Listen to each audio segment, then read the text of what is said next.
Listen, some things Jamaicans say sound simple, but the meaning deeper than that.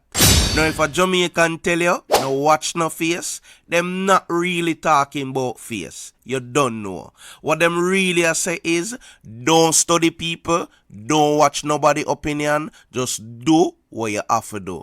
Because too much time we hold back just because you're watching people. Now, if a Jamaican tell you, see, I'm blind, ear and deaf, that one serious. Them a tell you straight, mind your business. Not everything you see, you for react to it. Not everything you hear, you for carry. Sometimes the smartest thing you can do is act like you never see nothing and never hear nothing. Because peace worth more than explanation.